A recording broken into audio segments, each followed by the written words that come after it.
Hello everyone, welcome to Nabas English school. আজকে আমাদের topics হচ্ছে ভার্ব। ভার্ব অর্থ কি? আমরা বাংলায় কি বলি এটাকে? কাজ অথবা ক্রিয়া, তাই না?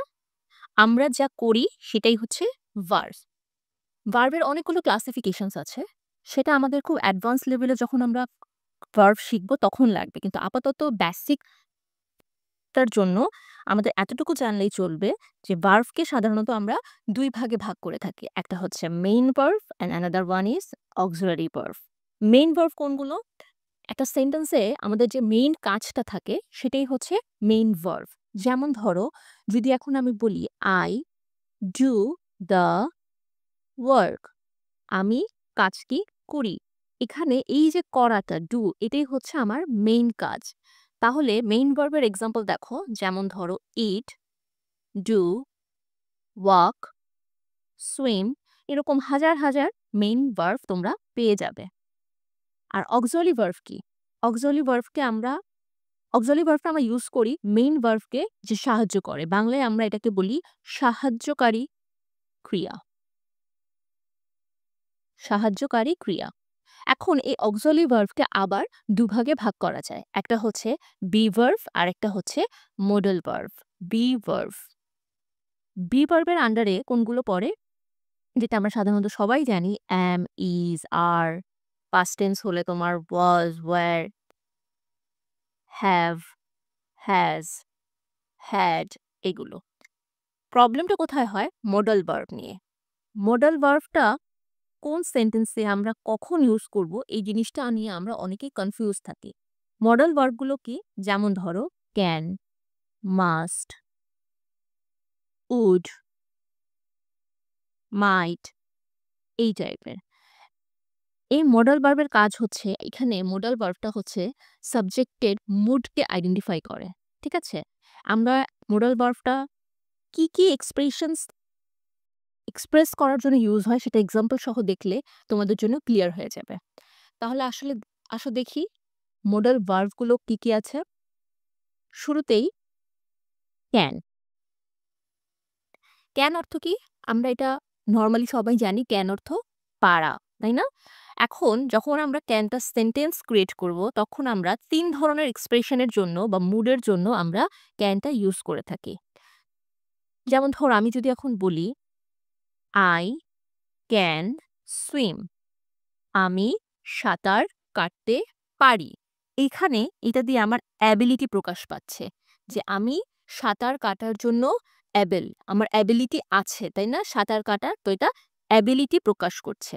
কিন্তু সেম যদি আমি এখন বলি ইট ক্যান বি ডেঞ্জারাস, এটা বিপজ্জনক হতে পারে। এটা কিন্তু অ্যাবিলিটি প্রকাশ করছে না। এটা কি প্রকাশ করছে? পসিবিলিটি। যে এটার একটা পসিবিলিটি আছে যে এটা ডেঞ্জারাস হতে পারে। এখন দেখো, যদি আমরা বলি ক্যান আই গো আউটসাইড, এটা কি? এখানে কিন্তু এটা আর অ্যাবিলিটি বা পসিবিলিটি বুঝাচ্ছে না। এখন এটা হয়ে যাচ্ছে পারমিশন বলতে পারো বা রিকোয়েস্ট। তাই না? আমি পারমিশন চাচ্ছি যে আমি কি বাহিরে যেতে পারি? বা আমি রিকোয়েস্ট করছি যে ক্যান আই গো আউটসাইড? তাহলে আমরা কি দেখলাম? ক্যানটা আমরা অ্যাবিলিটি প্রকাশ করতে লিখি, পসিবিলিটি প্রকাশ করতে বা পারমিশন অথবা রিকোয়েস্টের ক্ষেত্রে। আচ্ছা, এখন আসো কুড। কুড আমরা কি জানি? ক্যানের পাস্ট টেন্স হিসেবে আমরা কুডকে জানি, তাই না? তাহলে স্বভাবত কারণেই যদি এখানে এটা দিয়ে আমরা অ্যাবিলিটি বুঝাই তাহলে আমরা একটা পাস্ট অ্যাবিলিটি প্রকাশ করতে পারি। যেমন ধরো, যদি আমি বলি when I was young I could run fast. যখন আমি ইয়ং ছিলাম বা ছোট ছিলাম তখন আমি দ্রুত দৌড়াতে পারতাম, তাই না? এটা অতীতের একটা অ্যাবিলিটি আমার। আমি এটা অতীতে করতে পারতাম। সেই ক্ষেত্রে আমরা তখন কুড ইউজ করি।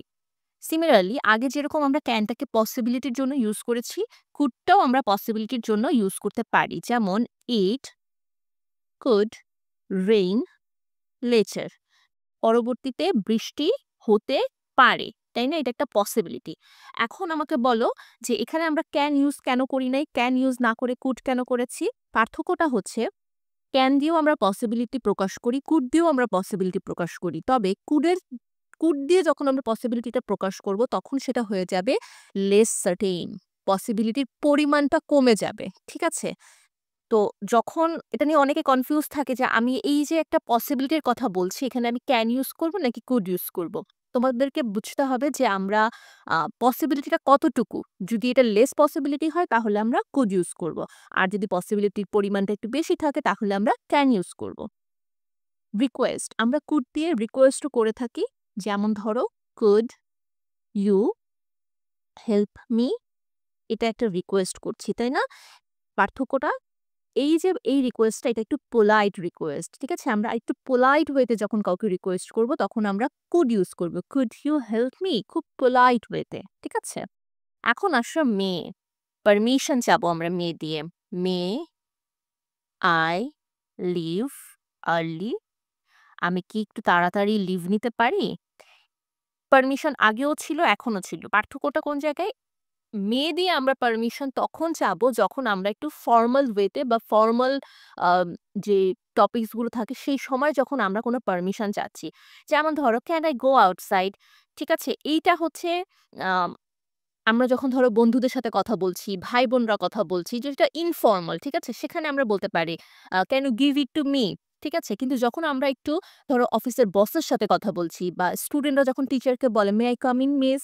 তাই না? একটু ফর্মাল যে জায়গাগুলো সেই জায়গাটায় আমরা আর ক্যান বা কুড ইউজ না করে আমরা কি ইউজ করছি? মে ইউজ করছি। তাহলে মে আমরা পারমিশন এর ক্ষেত্রে ইউজ করব যখন এটা একটু ফর্মাল হয়ে যাবে। ঠিক আছে? মে দিয়ে পসিবিলিটিও প্রকাশ করে যেমন ইট মে রেইন টুমরো। কাল বৃষ্টি হতে পারে। এটা একটা পসিবিলিটি। মে দিয়ে আমরা রিকোয়েস্টও করি। ওই যে বললাম, মে আই কাম ইন? আমরা রিকোয়েস্ট করছি। কিন্তু পোলাইট ওয়েতে। মানে ফর্মাল জায়গাতে খুব পোলাইট ওয়েতে। May I come in? ঠিক আছে? এই জায়গাটায় আমরা রিকোয়েস্ট করছি, মে আই কাম ইন যখন পোলাইট ওয়েতে রিকোয়েস্ট করব বা একটু বেশি ফর্মাল ওয়েতে পারমিশন চাবো সেসব ক্ষেত্রে আমরা মেটাকে ইউজ করছি।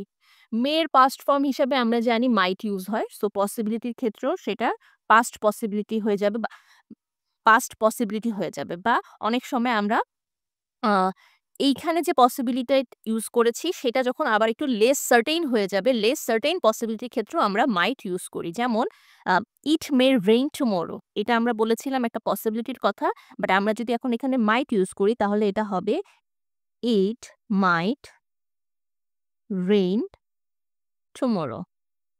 কাল বৃষ্টি হতে পারে। এখন দেখো ইট মে রেইন টুমরো আর ইট মাইট রেইন টুমরোর মধ্যে পার্থক্যটা শুধু ওই একটা জায়গায় লেস সার্টেইন, তাই না? পসিবিলিটিটা আরো কমে যাচ্ছে। সেই ক্ষেত্রে আমরা মাইট ইউজ করব। বা যদি পসিবিলিটিটা একটু বেশি থাকে সেই ক্ষেত্রে আমরা মে ইউজ করব। যেরকম আগেও ছিল ক্যানটা আমরা একটু বেশি পসিবিলিটির জন্য ইউজ করতাম এবং যখন লেস সার্টেইন হয়ে যেত জিনিসটা তখন আমরা কুড ইউজ করতাম। Past possibility she might have left already. Say already হয়তো চলে গিয়েছে। এটা একটা পসিবিলিটি বাট অলরেডি চলে গিয়েছে, তাই না? তাহলে এটা আমরা একটা পাস্ট পসিবিলিটির কথা বলছি। এখন আসো শুড। শুড দিয়ে আমরা কি করি? শুড দিয়ে আমরা একটা এক্সপেকটেশনস বুঝাতে পারি বা শুড দিয়ে আমরা অ্যাডভাইসও ক্লেম করি। যেমন ধরো you should eat more vegetables. ঠিক আছে? এটা আমি একটা অ্যাডভাইস দিচ্ছি, তাই না? যে তোমার আরো বেশি পরিমাণে ভেজিটেবলস খাওয়া উচিত। এটা হচ্ছে অ্যাডভাইস এর ক্ষেত্রে আমরা শুডটা ইউজ করছি। এগেইন যদি আমরা কোনো এক্সপেকটেশনস এর কথা বলতে চাই, যেমন ধরো হি শুড সরি এই he should be here by now. এতক্ষণে তার এখানে চলে আসার কথা বা তার এখানে থাকার কথা। এইটা আমরা কি বলছি? এক্সপেকটেশনস, তাই না? এটা আমার এক্সপেকটেশন যে এতক্ষণে তার এখানে থাকা কথা ছিল বা থাকা উচিত ছিল। এই এক্সপেকটেশনসটাকে এক্সপ্রেস করার জন্য আমরা শুড ইউজ করে থাকি। অ্যাডভাইস করার জন্য আমরা শুড ইউজ করে থাকি। এখন আসো মাস্ট। মাস্টটা আমরা কখন ইউজ করি? অব্লিগেশন। ঠিক আছে? যখন খুব স্ট্রং একটা অব্লিগেশনস থাকে। যেমন you must wear a seat belt.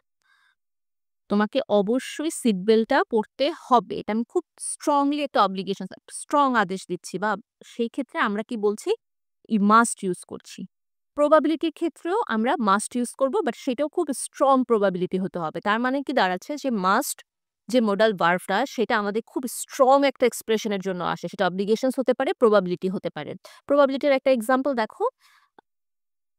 He must be at home now.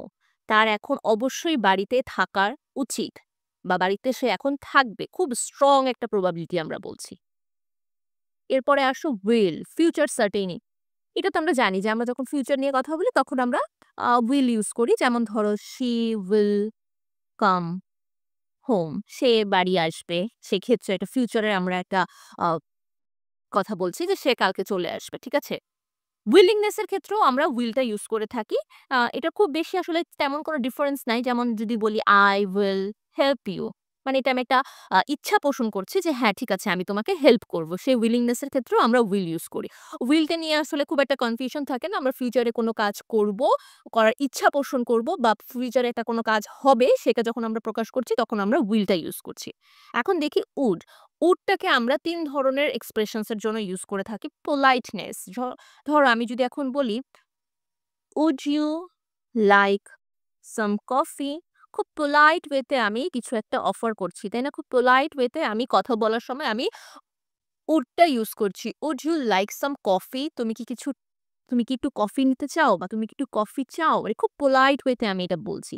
Preference এর ক্ষেত্রেও আমরা would ইউজ করি। যেমন "I would like to go there."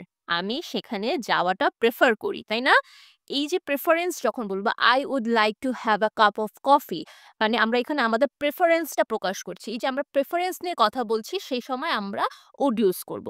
আরেকটা জিনিস আছে সেটা হচ্ছে hypothetical situation. Hypothetical situation কি? যেটা আসলে মানে যদি এমন হতো তাহলে এটা হতো। যদি এটা হতো তাহলে এটা হতো।